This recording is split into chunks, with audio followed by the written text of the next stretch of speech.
All right, good evening or good afternoon here. So I'll give you the, we'll start with the injury report. Here's what I have for you.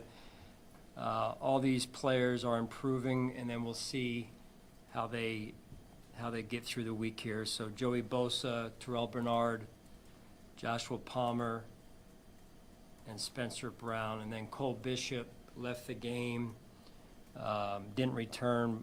It was mainly cramping that was going on there, not an injury necessarily. So he should be okay as we move forward here through the week. So with that, time is yours. Is Cole doing better today then? As far as I know, I have not seen him, but as far as I know, yes. Entering a overall big weekend, facing the fact that the AFC East is on the line on Sunday, how encouraging is it to know that this team has learned how to win with the injuries and the way it's won over the past 2 weeks? Yeah, I think it's an important thread of our team. We've always been a tough football team, tough organization, something we take a lot of pride in.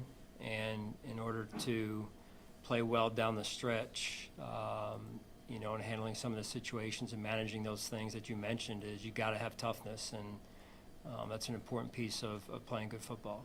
There was a video on social media, you were right there on the sideline where, as you watched Josh approach you on that throw to Khalil, on fourth down, the touchdown catch. Just what was your thoughts and your reaction? You were pretty excited when you saw the outcome of that play. Of the one to Khalil on the fourth down? Yeah, fourth down. Yeah, I mean, of course I'm gonna get excited and emotional. It's an emotional game. You try as a head coach in particular, you try and keep your poise and composure, because that's what's needed in most of those situations. But at the same time, it's important that you show your emotion too. I remember growing up, had a baseball coach one time that was,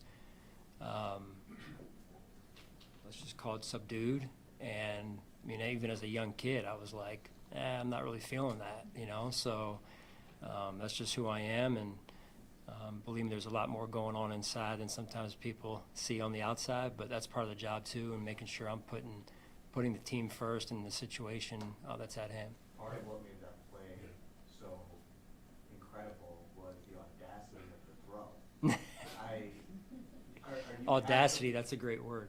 Are you past the point of, I don't want to say questioning those decisions, but just like being back and being like, anything that he decides to do out there, go? That's not far off, really. Even the last play on the 3rd and 15, he's just got this it factor that is hard to question and hard to defend.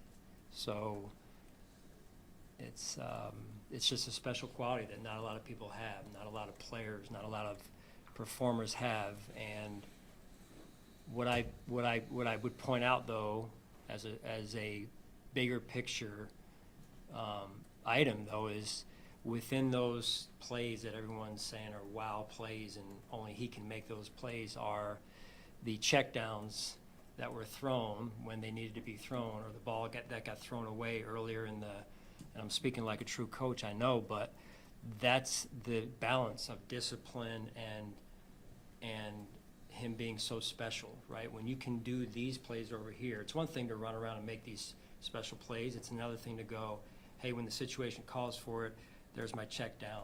I'm throwing this ball away in the high red zone yesterday when we get a chance to play another play. So that is, to me, the combination of an elite player playing at a high level. And staying on the topic of Josh, along those lines, Sean, 3 of his best, at least statistical performances this season have come against the Ravens, the Chiefs, and the Bengals. So that's Lamar Jackson, Patrick Mahomes, and Joe Burrow. And I know he doesn't play defense and he doesn't play those guys. Yeah. But is that a coincidence in your mind that when the opposing quarterback is among the elite in the game, that Josh seems to raise his level? It's taken you 8 years to, Jay, to, no, you're right. You're right. He is very competitive. Early on in his career, we used to talk about, hey, let's just play the defensive coordinator, let's play the defense you're playing, not the opposing quarterback. And he's just matured so much and developed so much. He knows what he needs to do to get himself just right for those games. And no matter who the quarterback is on the other side, but I'm sure in this case, he's, I'm sure I know that all those the quarterbacks that you mentioned, they all feel the same way about each other. They have a tremendous amount of respect for each other, but they want to beat each other. So it's great to be able to watch those games unfold when you've got elite quarterbacks going against each other. For Josh, how much do you think part of that is knowing the guy on the other side of the ball and their ability to put up points and things like that, that he's going to have to do those extraordinary things sometimes? Yeah, no, another level of maturity, mastery. Because you could go the other way too, of like all the way over here, well, I've got to do this, and then you end up pressing, and then that's not healthy.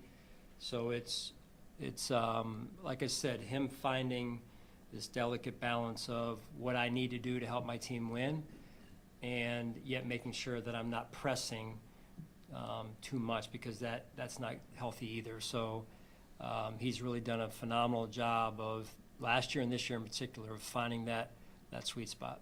We did not have a chance to ask you about Darnell Savage. How Yeah. does he fit? How does he fit? What can he bring to your defense? Yeah, we'll see. Interested. Had a brief conversation with him this morning, and he's a guy that we've had our eye on. Going back to even the draft process, and then when he left Green Bay for Jacksonville, and then Jacksonville to Washington the last couple of months, I believe it was. So, like any player this time of year, you're trying to see what you can add to help our football team. Learning is going to take some time. Maybe he plays some safety, maybe he plays some nickel, maybe some special teams. We'll just take it one day at a time here. On the downs, go ahead. I was going to say with Max, Coach, it's been several weeks since he's been back in the lineup. I realize progress in our rookie is not a straight ascent.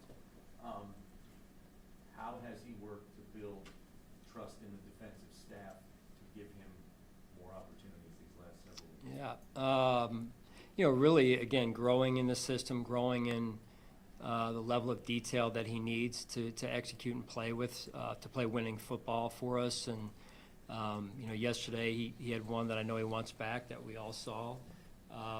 But again, there's growth in the game even yesterday with some of the things where the ball wasn't thrown his way in terms of techniques. And, you're going against a receiver yesterday that's has a size advantage on most corners around the NFL. And so he'll learn from that situation, and it's good experience for him at the same time. On the downside, can you pinpoint just what went wrong on third down defense? It's one of the worst percentages, I think, since you guys went 9 for 10 against the LA Rams in 2020. Yeah, it's we always talk about being able to get there with 4, right? You got to be able to get there with 4, and then with that, you pair that with the coverage working together with the rush. So, all in all, we need to do a better job of our level of execution there, and you want to get it to a spot where you're able to get off the field. I thought first and second down was not the issue really in the first half. In particular, it was third down, to your point, and way too many converted third down. So that's an important part for us as a football team, to be able to get off the field on third down, and how well we can rush and affect the quarterback, and then certainly cover on top of that. I'm not using this as an excuse, but is it a materialistic factor that you're missing Michael Hoyt, you're missing Joey Bosa? Does that contribute to that? Well, there's other players as well. But at the same time, they're not coming back. Joey is at some point here, but Michael's not, Ed's not for the most part until maybe later. But we're confident in the guys that we have. We put together a plan, and that's what it's going to take every week is putting together a plan that is not all one way or all the other way, and it's in moderation, a well-rounded game plan to help us win a football game. I know it's only Monday. There you go. I know it's only Monday, but you mentioned Joey there. Is there any shot for Sunday? I know it's probably going to be a day-to-day approach, but Yeah. early in the week. I believe there is. Again, just need to get. You got to understand, sight unseen for me. This is the medical team saying we'll just take it one day at a time. So I'm kind of waiting on them each day and seeing how it goes. So get with him again tomorrow, and then as we head into Wednesday will probably be a walkthrough, so that'll be hard to tell for sure. But at least he'll be able to get out there and do the walkthrough at least at this point. So we'll just take it and see how it goes here. Would you say the same about the other injured? Yeah, the other guys, those first, was it 1, 2, 3, 4 guys? Yeah, they'll all be in about the same boat. You mentioned you need to get there with 4. You're not blitzing, I think it's only 3% more this year than you did last year. But in terms of, I guess philosophically, how have you evolved in terms of, simulated pressures to guys, like kind of using as a change-up? Has it changed at all the last handful of years as offenses have evolved? You're always trying to evolve with the offenses as they evolve, or actually before they evolve to the point that you're trying to be as a defense. I'm an aggressive guy. I've come from a system with Jim Johnson in Philadelphia where we pressured a lot. At the end of the day, you never want to be, like I said before, all the way over here or all the way over there, because it gets predictable. And against, honestly, elite quarterbacks, most of them, you need to be able to get there with 4. And when you watch the Super Bowl, that's usually what happens, and it's a great reminder of what you need and how you have to play. So, that's a big part of playing winning football. You've had success with that corner blitz on early downs. How does that help the entire defense, being able to throw that at a team that, any point in the game? Yeah, I mean, a big part of playing in our defense is corners that are tough and corners that'll tackle. So if you're going to blitz the corners, they better be ready to tackle in the run game or in the pass game, as you saw some of it yesterday. So obviously that was a huge play in the game, and I thought Bobby made a great call, and CB executed at a high level. So it is it's a chapter of our defense, and some people won't blitz their corners because of whatever reason, but we believe that's part of what we do. I know you mentioned Dalton last night, but just having him back out there, what was his impact on the offense? You felt, and did he make making the right strides now going forward to stay out?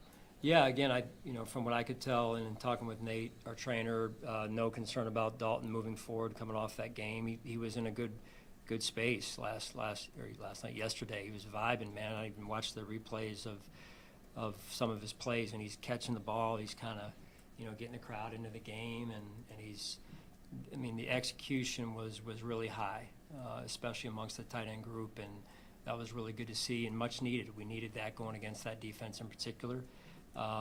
We pivot to this week, and they're built a little bit differently than the defense we just went against. So we're going to need to get some production from some different positions as well. You spoke about Christian Benford's execution at a high level in yesterday's game. What has impressed you about just the detailed approach that he takes to football? Yeah, he is very, very committed to the process. As you guys know, he doesn't say much, but very focused young man and on his job, and it's been really a joy to watch him get more and more comfortable in this position in terms of how we use him as a corner and what he does week to week for us, and then not just the pass game, but the run game as well, as we talked about tackling earlier and some of the plays he's made for us. You get a pass for leaving his feet? When you make a play like that, yeah, he gets a pass. Well, he apologized last night for doing it. I heard that, yeah. That's we tell him, or we'd say, hey, listen, if you do it, you better make the play, and he certainly made the play. So there's just different techniques you use against different quarterbacks, and he made a heck of a play. Whether it's his play or just the type of person he is, I know he's a talker within the team, not to us. But how does he kind of elevate the standard of the defense as a whole? Well, he's a pretty serious person, and again, you're around him enough to see his personality, but then he gets with his inner circle, and then he opens up a little bit more, which is also cool to watch. And those guys ride with him. They do. They have a ton of respect for him. He has a ton of respect for them.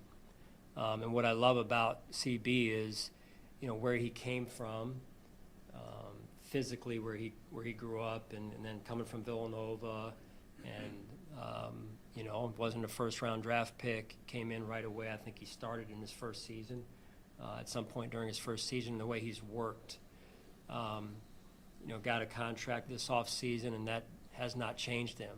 And so And then he hears, you know, we're all human. He hears some of the questions that were going on early, and he just continues to put in the work and keep his head down and improve. And, you know, we're just excited to have him and real grateful for him. All right, thank you guys. Thanks, Coach.